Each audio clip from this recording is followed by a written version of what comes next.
The president spoke to reporters in the Oval Office this evening. He teased the sweeping tariff schedule to take effect on Wednesday, but did not offer many details. He was also asked about a third term in office.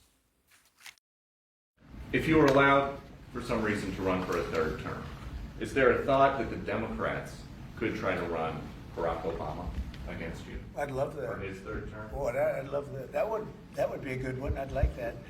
No, people are asking me to run, and there's a whole story about running for a third term. I don't know. I never looked into it. They do say there's a way you can do it, but I don't know about that. But I have not looked into it. President Trump today downplaying his own comments about running for a third term. But over the weekend, Trump said he's actually not joking about it. So is a third term laughable or a possibility? Well, let me ask what you all been thinking. Can he do that? Well, the Constitution makes one thing clear. He can't be elected to a third term. Look at the 22nd Amendment. No person shall be elected to the office of the president more than twice. There's that word again, elected. Now, Trump's supporters, they're highlighting that word. So the question is there another way he could become the president without actually being elected? Well, Trump can't run again, but his Vice President J.D. Vance can. Imagine a scenario where Vance runs for president and flips the ticket. This time it is Trump who is Vance's running mate. And if Vance wins, he could resign and then hand the presidency back to Trump. Even Trump suggested it. But then check out the 12th Amendment. It states if someone is constitutionally ineligible for the presidency, well, then they can't be the VP. So then Trump couldn't be anyone's running mate, it seems.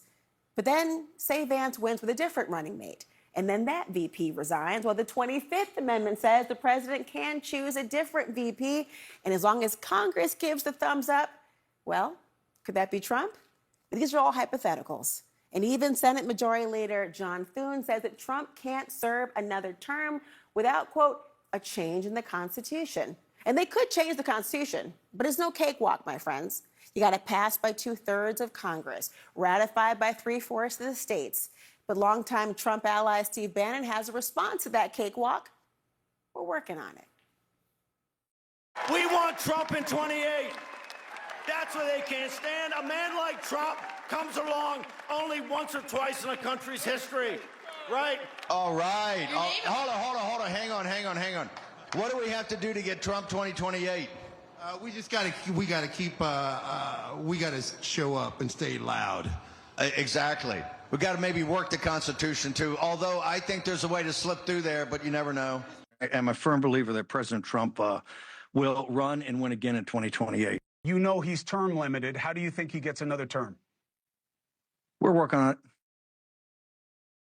With me now, Ann Applebaum, staff writer for The Atlantic and the author of the piece just out this morning, America's Future is Hungary. And I want to begin with what the president says he's not joking about.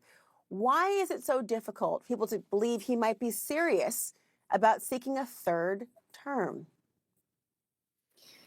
Because we've all become very complacent about our Constitution, about the rule of law. We just assume these things will last because they've always lasted. And the idea that a president would actively seek to break the law and destroy the Constitution still seems incredible to Americans. And yet we have a president who's breaking the law every day and abolishing programs mandated by Congress every day. Nevertheless, this radical change in our politics is something I think people are just overwhelmed by and can't accept. That's why your piece, I felt, was so striking. I mean, it's out this morning, and in it, you talk about how one person who changed the Constitution to stay in power is Hungary's autocratic leader, Viktor Orban. And in your piece, you write about how much MAGA leaders admire him. What is it about him that they find so appealing? I think what they find appealing about Orban is that he's someone who was democratically elected. He was a legitimate leader of Hungary. But when he won election for the second time, he was very determined never to lose again. And so he set about undermining, reshaping, destroying all kinds of Hungarian institutions, from the judiciary to the media to the civil service to the universities. I think they particularly admire the way he actually destroyed a university. He did all kinds of bureaucratic changes to make the other universities essentially loyal to him so that he could have influence over faculty and programs. All those things are people who are power hungry and who dream of locking in the presidency and locking in the US government for good see that and they find something admirable. Viktor Orban set up a kind of one-party state. It's very difficult for him to lose an election. And that's what they want too. And they're not actually all that, not all that shy about saying it. And you heard Steve Bannon in the clips you've just played more or less that. And one of the things that struck me is the idea of the laws that were changed to make conduct that people would initially find illegal now to be in line with what he has changed the laws to talk about.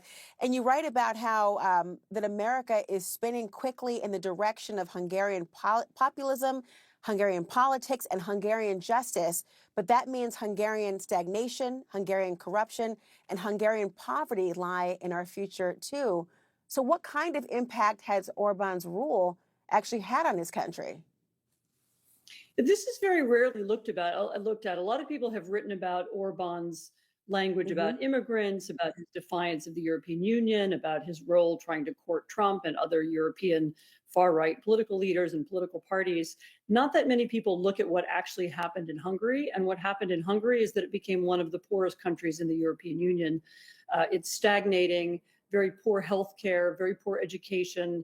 A lot of Hungarians leave the country, especially educated Hungarians. There's a problem in some Hungarian hospitals because so many doctors have wanted to leave. It's a stagnant country. There's about between a fifth and a quarter of the Hungarian economy is now dominated by companies who have direct links to the prime minister. Many of them are led by his family members. His son-in-law has become particularly wealthy, but other members of his family have as well. Those are companies that exist because of their relationship with the state. They're not entrepreneurial. They don't have normal business practices. That's a big weight on the economy. And also the gradual deterioration of the rule of law scares off other companies. People who really want to do business or want to make money stay away from Hungary because of the corruption, of the political pressure. You can't really exist there even as a foreign company unless you have some crony-ish relationship with the state and with the ruling party. And over time, over a decade, that's taken a real toll on the Hungarian economy. And in Hungary, a lot of those changes have been restricted or mitigated by the European Union, by other international institutions. I mean, those are things that we don't even have here in the United States.